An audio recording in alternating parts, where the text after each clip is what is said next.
Hello again. So now we are talking about naman sa ng review sa flow of genetic information.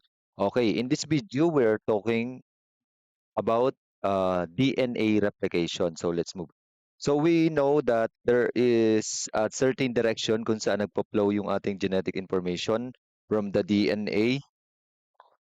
Ang una munang process natin, gagawa muna tayo ng sariling copy ng DNA. Then, bawat cell sa katawan natin, identical ang DNA. So, that's called DNA replication, right? DNA replication.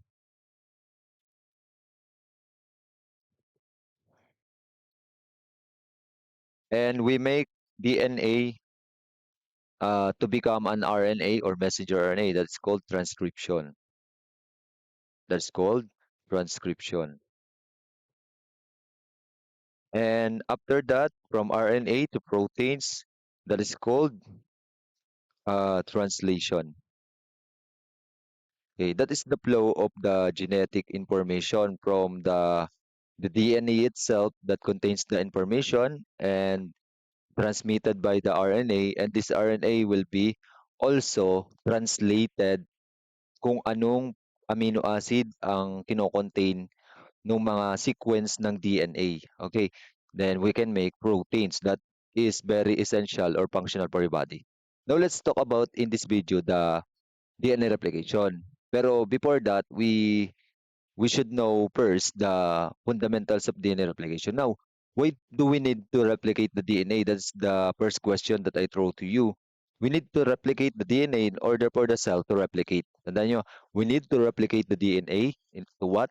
In order for the cell to replicate. Okay. So there is a certain stages or mayroon tayong mga stages for the cell cycle. We have the G1 kung saan lumalaki yung ating cell. We have the S phase. We have the G2 phase, the final maturation and na-replicate na dapat yung lahat ng organelles. And then we have the cytokinesis and eventually mitosis.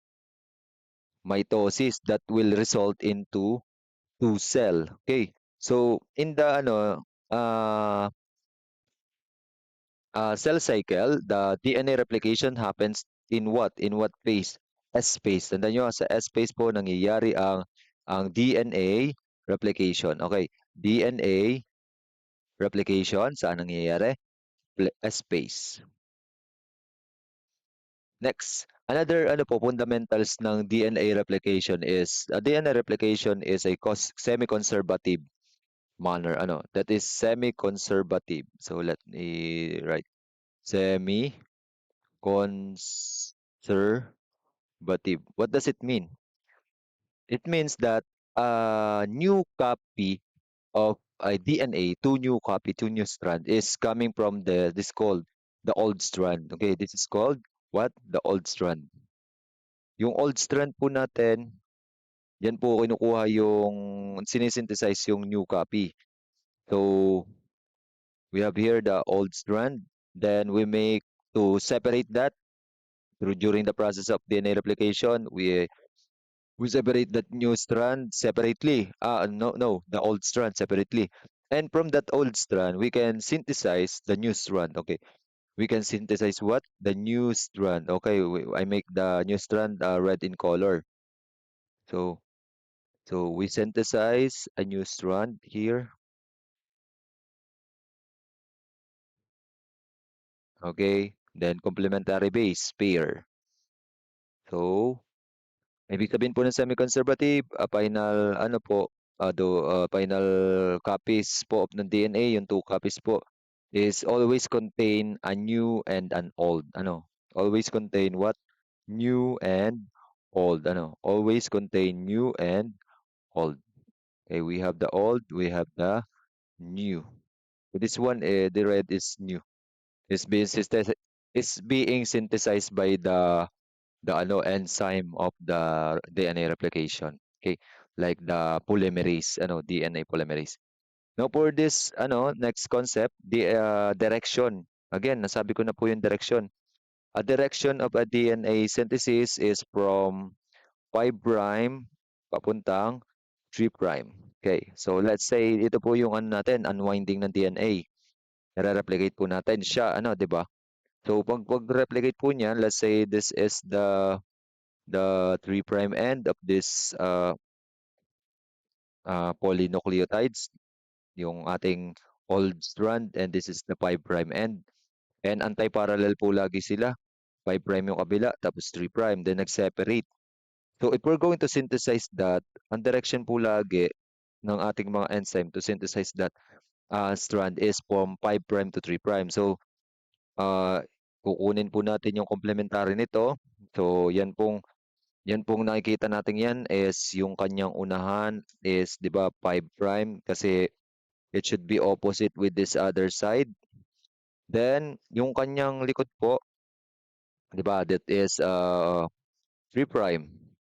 Yung preceding nucleotides po, yung kanyang 5' iko-connect diyan. Okay, yung kanyang 5' iko-connect yung preceding nucleotides. Okay.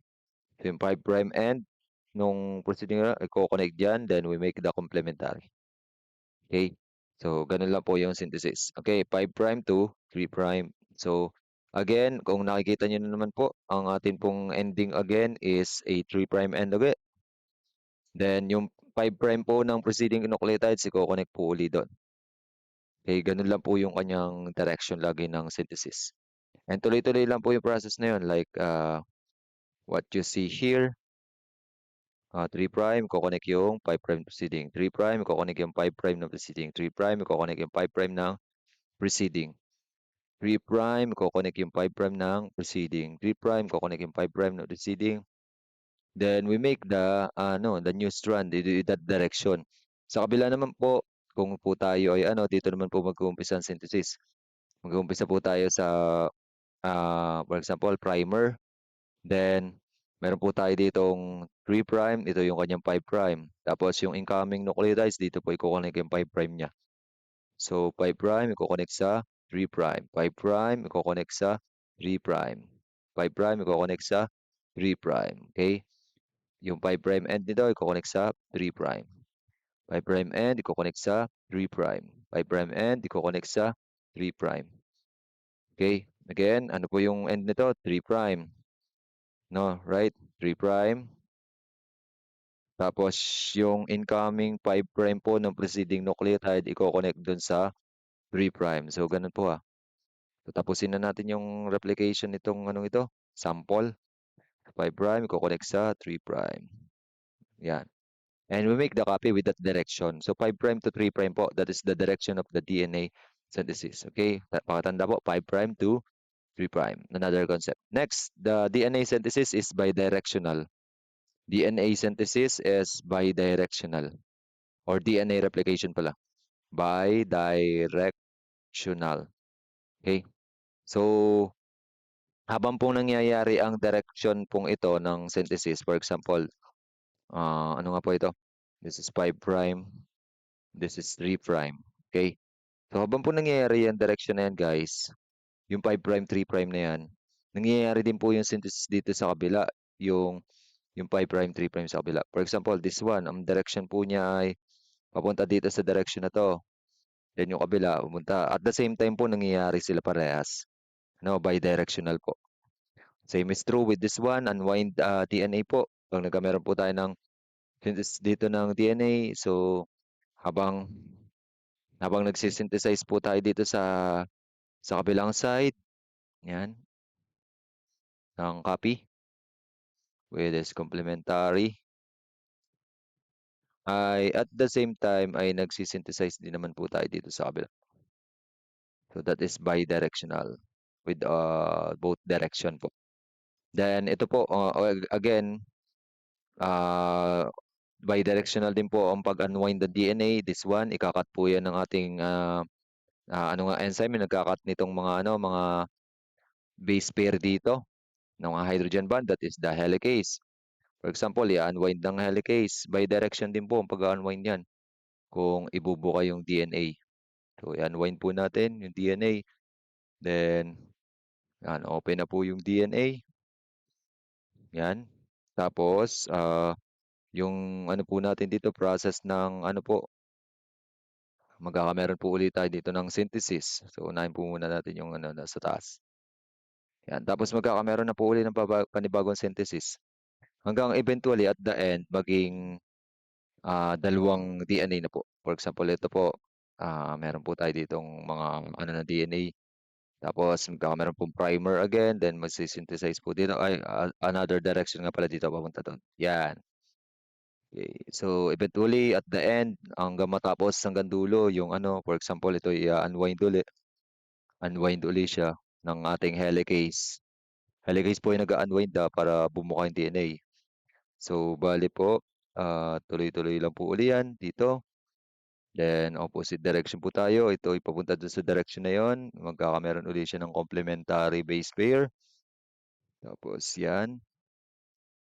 Tapos, itong baba, may DNA po tayo dito. Tapos, iko-complementary base pair ka naman sa another direction. At the same time, bidirectional. So, that is bidirectional. That's the fundamentals of DNA replication. Nangyayari siya bidirectional.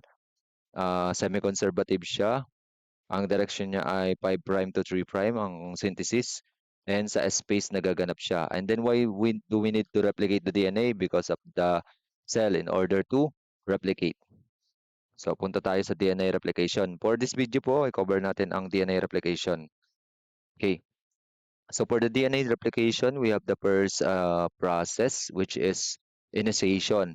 Tatlo po siya. Again, initiation po. I-scan po natin yung ating DNA kung saan ang rich area ng A to T connection. Bakit nga po paborito ng ating initiation enzyme ang A to T? Because, because ano lang po yung kanyang double bond, ilan? Meron lang po, hydrogen bond, meron lang po siyang dalawang hydrogen bond. Easily to break. Oh, ang tawag po doon sa mga area na yun, they are called as origin of replication. Ano? Origin of replication. Ano pong ibig sabihin ng origin of replication? Mga area po na rich ng mga A to T base pair. Okay? Kasi easily to break. Easy to break po siya. Easy to break. Less energy lang po required. And then, sino po yung enzyme? Again, sino po yung enzyme na nag-aano po niyan? That is sino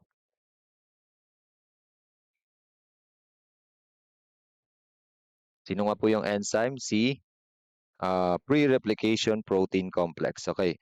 What is the name of the enzyme? Pre-replication.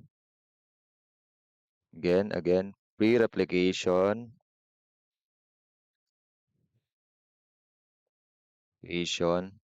protein complex. Ano nga po yung ini-scan niya? Mga origin of replication. Okay. Now, after that, kaya niya pong i-break yung mga 80 hydrogen bonding dito sa ating DNA. So, let's say for example, dito po yung ating origin of replication. Yan. Mangyayari po dyan, magkakameron po tayo ng tinatawag guys na replication bubbles. No, replication bubbles. So, magkakameron po tayo dito ng replication bubbles. So, let's say for example, na-break yung mga A to T. Ano? A to T. So, ano natin yung kulay. Na-break natin yung mga A to T. So, yan na po. Na-break. Nag-create po ng replication bubbles. Medyo nag-iba lang po yung pagka-red ng aking pansulat. Okay. So, that's the replication bubble. Sa ano lang po tayo guys? Sa initiation ang nire-review natin. Replication bubble. Alin po yung replication bubble? Ito po. Yan. Yung area po kung saan magkakameron ng origin of replication. Okay. Origin of replication. Diyan magsisimula replication. And sa mga multicellular organism po, marami po tayong replication bubble. Pwede rin po mag-create dito na replication bubble. Pwede din dito para mag-happen sila at the same time. Okay. Let's say, yan. Let's say we have here a replication bubble and another replication bubble here. Yan, okay. So, and meron din po tayo diyang unwind na DNA strand. Naka-unwind yung ating DNA. Okay? Now, okay.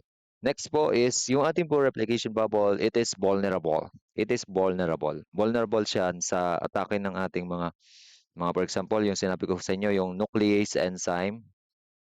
Nuclease enzyme.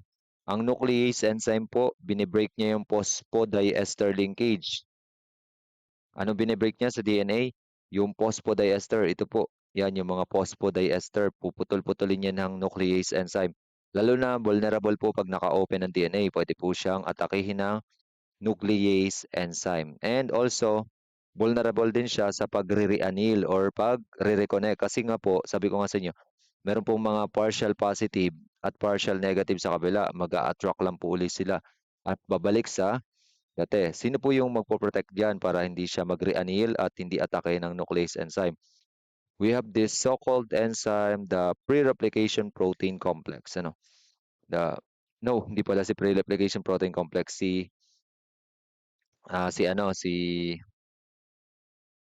SSBP. Ano? SSBP. Okay? Sige, sige. SSBP. Sino nga po si SSBP? Si single-stranded binding protein. Ano? Single-stranded binding protein. Ano nga pong ginagawa ni single-stranded binding protein? Siya po ang nagpo-protect sa ating replication bubble from the attack of the nuclease enzyme para hindi siya masira ng nuclease enzyme and as well as para ma-prevent ang kanyang pagre-reanneal or pagre-reconnect. Okay, that is the SSBP or the single-stranded binding protein. Next, dito po sa ating unwind na DNA, nagkakameron po tayo dito guys sa gilid ng letter Y shape. Ang tawag po dyan ay replication fork. No, that is called the replication fork. Fork. Yung replication fork po, that is the area or site kung saan entrance po dyan ni DNA helicase. Ano? Helicase. So this little cute enzyme.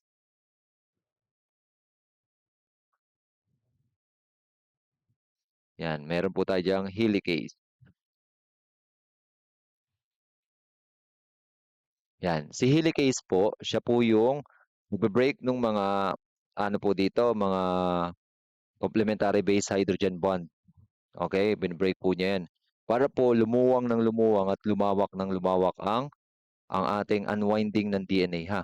Yun yung ginagawa ni sino nga pong enzyme yan? Si helicase. Ito po yung kanyang trabaho. Binibreak niya yung mga hydrogen bond dito. Ito po, anong trabaho nito? Para mag-protect at mag-prevent ng reannealing. Ano po? Ito po trabaho nito. Para mag-scan kung saan ang origin of replication. Next. Pagkatapos po niyan, so sa pag-o-open po ng pag-o-open ng ating nagkakameron po tayo dito guys ng ng parang tinatawag na super coil dito sa area na to. Dahil unwind ng unwind DNA, magkakameron po dyan ng tinatawag na super coil. Like, for example, this, naging stiff yung ng DNA, itsura. Yan.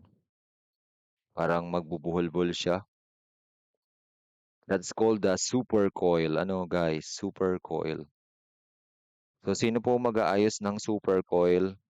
By the way, we label it as super coil.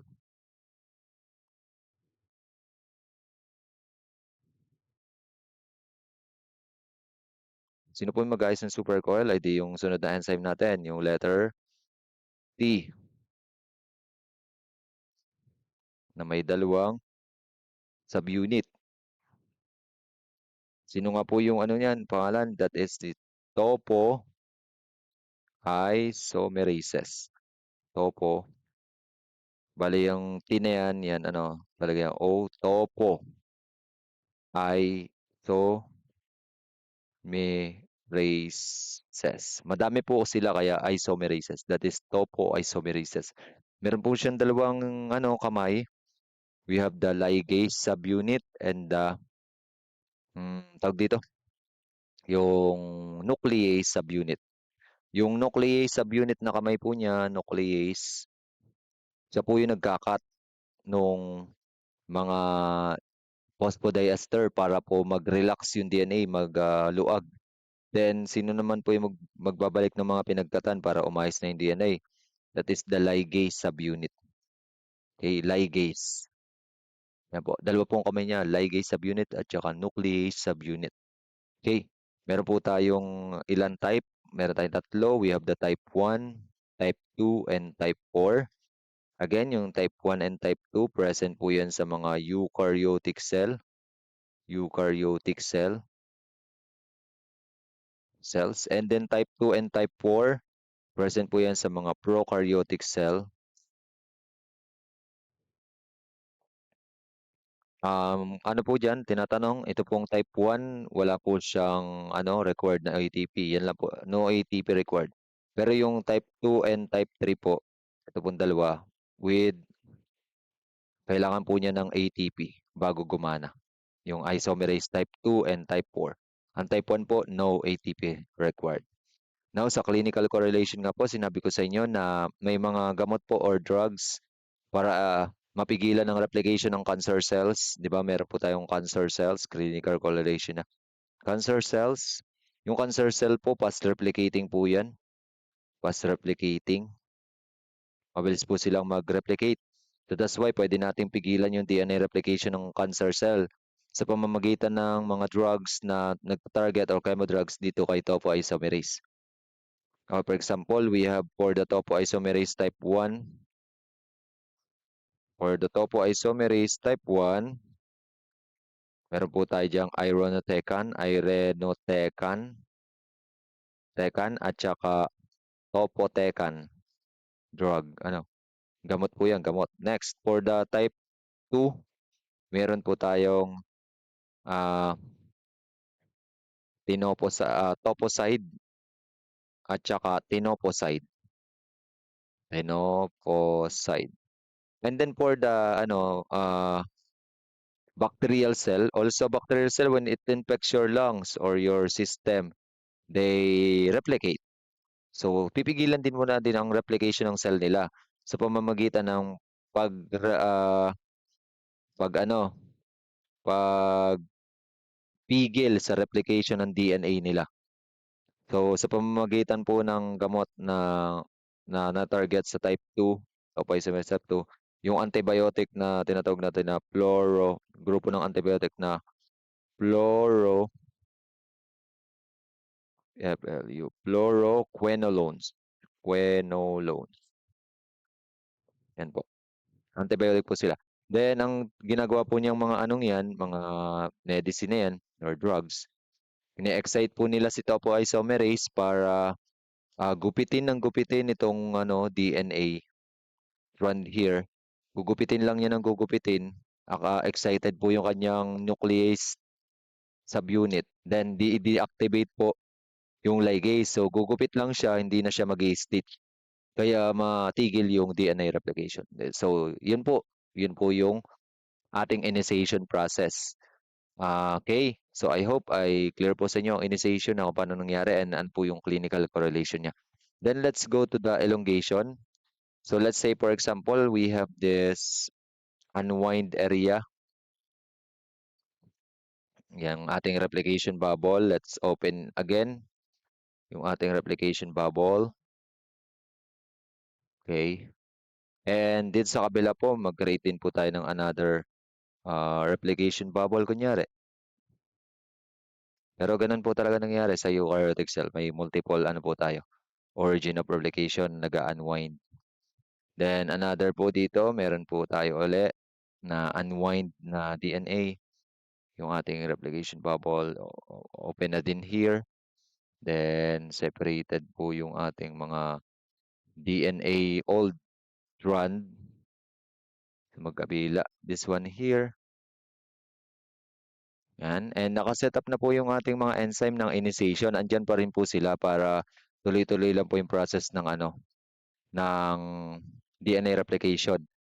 So for this time, andyan na po si SSBP. For example, this is the SSBP. Bawat replication bubble po natin, meron yan para mag-prevent ng re-annealing, ma-protect sa enzyme. Si pre-replication protein complex ay if ever na tapos na yung kanyang purpose po para mahanap yung mga A to T kung saan i-open yung DNA, okay na po siya. Wala na po siya dito sa elongation. Ang nandito na lang po ay si SSBP, si topoisomerase. O for example, this one, meron po tayo ditong topoisomerase. Meron po tayong topoisomerase para ayusin ang ating mga supercoil. Then we have also here at the center, we have the DNA helicates, yung nagkakat po ng mga hydrogen bonding here para umopen ng DNA. Then, in this ano po process naman is may panibago po tayong enzyme na natakal last meeting. So for the process of elongation, ang kailangan po nating enzyme ay si DNA polymerase type 3 at saka type 1. So unahin po muna natin si type 3. So DNA polymerase type 3 po. Okay, ayusin natin. So we have DNA polymerase type 3. So, sa po ay nagre-required bago siya gumana or mag-activate si DNA polymerase type 3, it requires the 3' OH group ng RNA primers. Kailangan niya ng RNA primers bago siya mag-operate. Ang ano gagawin niya trabaho, i-read niya po yung ating DNA strand from 3' to 5'. Ang pagre-read po nila ganyan direksyon. Pero ang pagsisynthesize po, synthesize, wait lang guys. Pag nagsisynthesize na po siya, ang direction na po natin is 5' to 3'. Okay, so yan po yung trabaho ni DNA polymerase. So si DNA polymerase, nagaan din po siya, proofreading. Nagpo-proofread din po siya from 3' to 5' para uh, i-check kung may mali sa base pairing. Then pagka na-proofread po niya, kinakat po niya yung mali sa pamamagitan ng exonuclease enzyme, exonuclease. Ang nuclease po kasi talaga pangkat yan ng phosphodiester. Okay. So now, bago siya gumana, mangangailangan siya ng 3' and ng yung OH ng RNA primers. Ngayon may another enzyme po para gumana siya which is the RNA. Sorry, no. That is primase. I promise you, I will give you RNA primers. Okay, sino po ang gumagawa ng RNA primers? Si primase. Primase. Okay? So, ang ginagawa po niya ay RNA. It makes RNA primers for the DNA polymerase to synthesize the DNA. So, gagawa po siya ng RNA primers. Okay. So, let's say for example, gumawa po tayo ng RNA primers. Yan. Yan po yung RNA primers natin. Then, after po niyan, ang gumagawa po niyan, again, ito pong enzyme na to, si primase. So, i-read po ni primase, paano po siya mag-read? From 3' to 5'. Then, after po niyan, magsisynthesize naman siya from 5' to 3'. Let's say, for example, this is the 3' end of the parent strand and then the 5' end. Yung synthesis niya, 5' to 3'. Then, meron din ditong OH. Yun po yung kailangan ni DNA polymerase type 3. Then, after po niya magkameron ng OH, activated naman po ang ating sunod na enzyme, si DNA polymerase type 3. Ito po si DNA polymerase type 3. Na-activate po siya because of the presence of the OH group ng RNA primers. This is what we call the RNA primers. Primers, ibig sabihin panimula. Kailangan ng panimula bago magpatuloy yung ating process. Then after nyan, magsisynthesize na po tayo using this enzyme, the DNA polymerase. This one. Ng new copy ng DNA from this direction, papunta doon. Boom. Synthesize po. Then we make the new copy. So, let's say blue po yung complementary. Yan. Blue na lang natin yung Medyo pangit yung nitrogen space sa kabila. Ayusin natin. Yan. So, from that direction, Magsisynthesize po tayo using the DNA polymerase type 3. Next, for the second half po, magkakameron po ulit tayo ng RNA primers. RNA primers. Gawa ulit tayo ng RNA primers. Then, yung OH group niya, ang needs ni DNA polymerase. OH group. Alin? Itong OH group, need ni DNA polymerase. So, ayan dyan na ulit po si DNA polymerase. For example, this is the DNA polymerase. Then, magsisynthesize na po ulit siya ng new copies ng DNA from 5' to 3'. Pagkatapos niyang basahin. Okay, yan na po. For example, this is the new, ay, kulay blue natin. Complementary po natin ay blue. So, black po yung ating phosphodiester. Tapos, buluhin natin yung bases. Okay, blue. So, from this direction naman po, nagsisynthesize si DNA polymerase from this strand. Ano? So, kita nyo, nagkakameron tayo ng 2 copies ng DNA. And then, si helicase po, di ba, magko-continuous po yung ating elongation. Ito po si helicase. Ito po, kita niyo po to sa helicase. I-open niya po itong gap na to. So, i-open niya yan. So, ano sa tingin niyo mangyayari dito sa unahan ni RNA primers? Magkakameron po tayo ng space. So, i-open niya yan. I-open niya. Yan, for example, na-open na. Maalis na naman si topoisomerase pag naka-open na. Okay. Open up na po. Then, let's say for example, tuloy pa rin po yung replication. Okay. Dito sa taas po, kung makikita nyo, sa taas ha, sa taas po, pwede po magtuloy-tuloy yung, kasi for example, meron po ditong na-open na mga nitrogenous base. Yan, kita niyo yung mga red na yan. Tapos, dito sa taas ko, kung mapapansin nyo, dire-diretso lang po yung replication ni polyisomerase, ni DNA polymerase pala. DNA polymerase type 3. Yan. So, magke-create po siya ng tinatawag nating leading strand. Ano? This called is leading strand. What do you call this? Leading strand. Pag sinabing leading strand, continuous. Kasi po, kada ano po dito, may preceding OH po kasi dito, kaya tuloy-tuloy. Now, dito po sa kabila, di ba nag-open itong gap? Ito yung gap. Nakapag-synthesize po ba dito?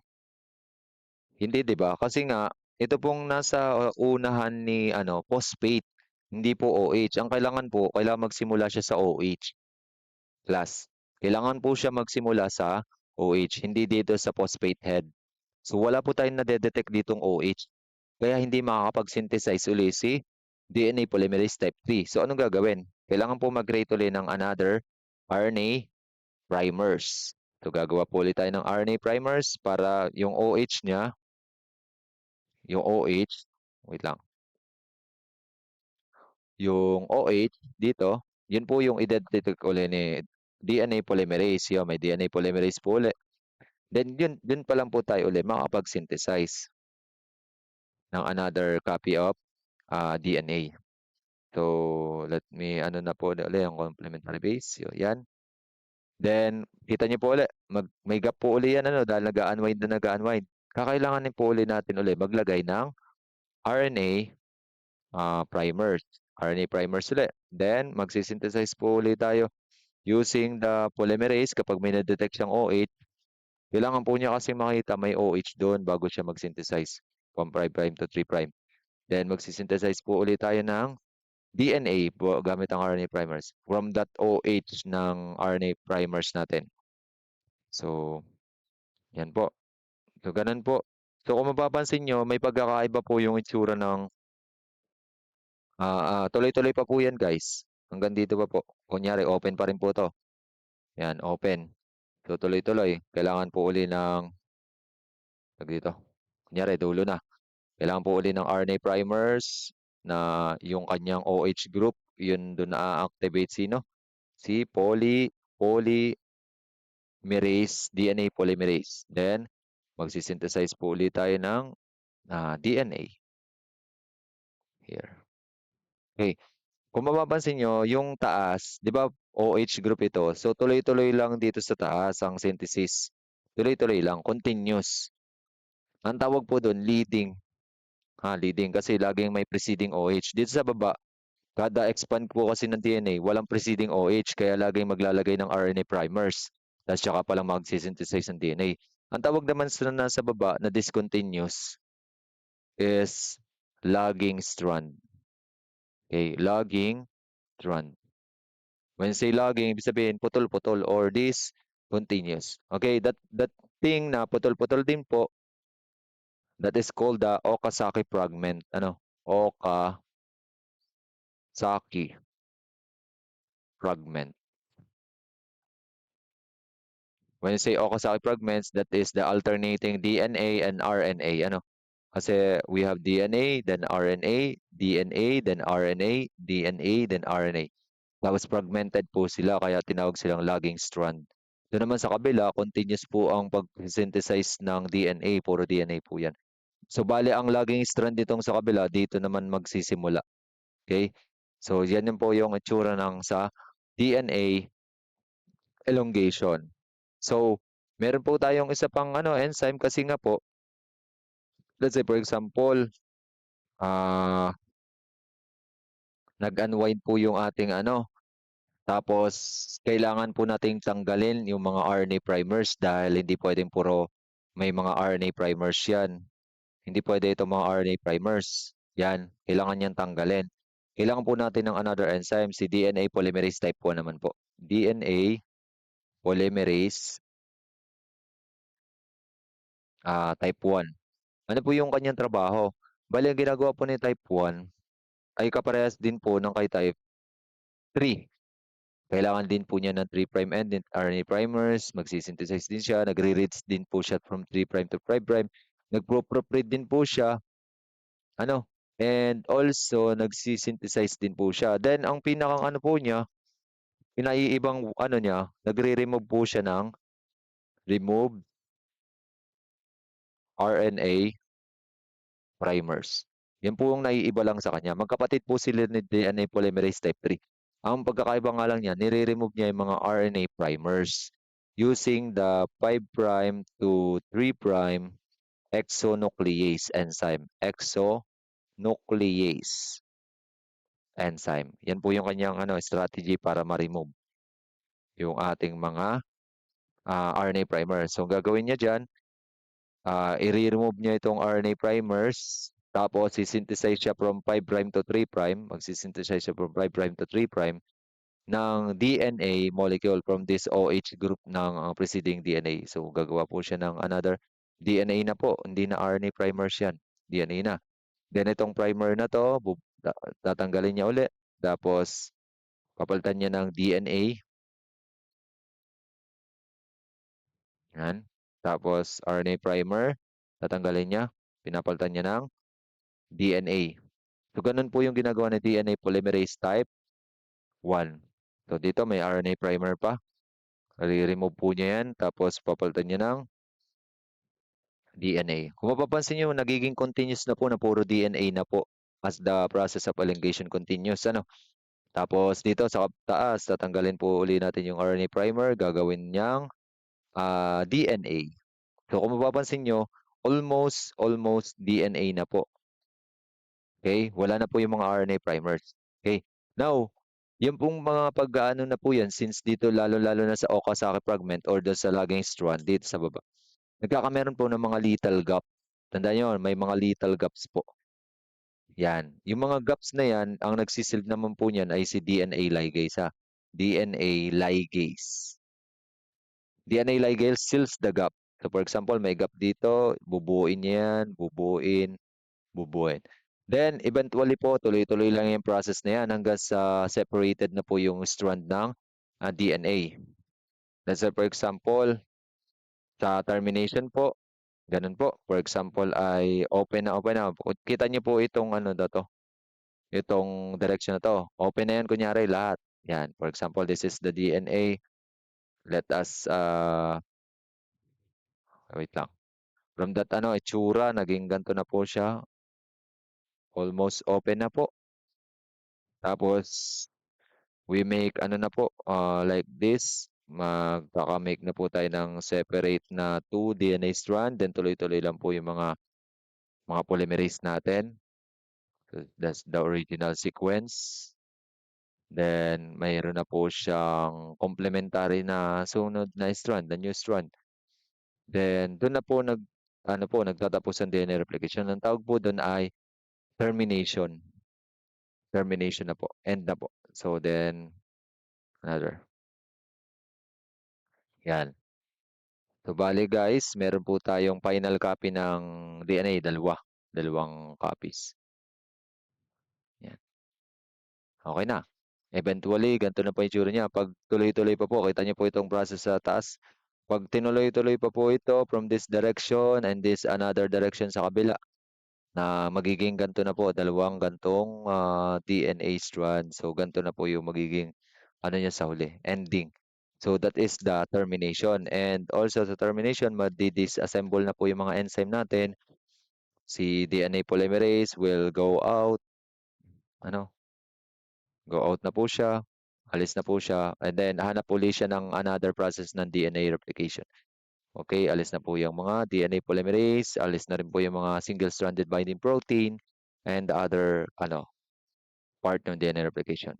Okay, so that's all po for the DNA replication. I hope you understand the process well, and ready na po tayo sa mga possible na questions with regards to DNA replication. Okay, that's all for this video, and God bless you all.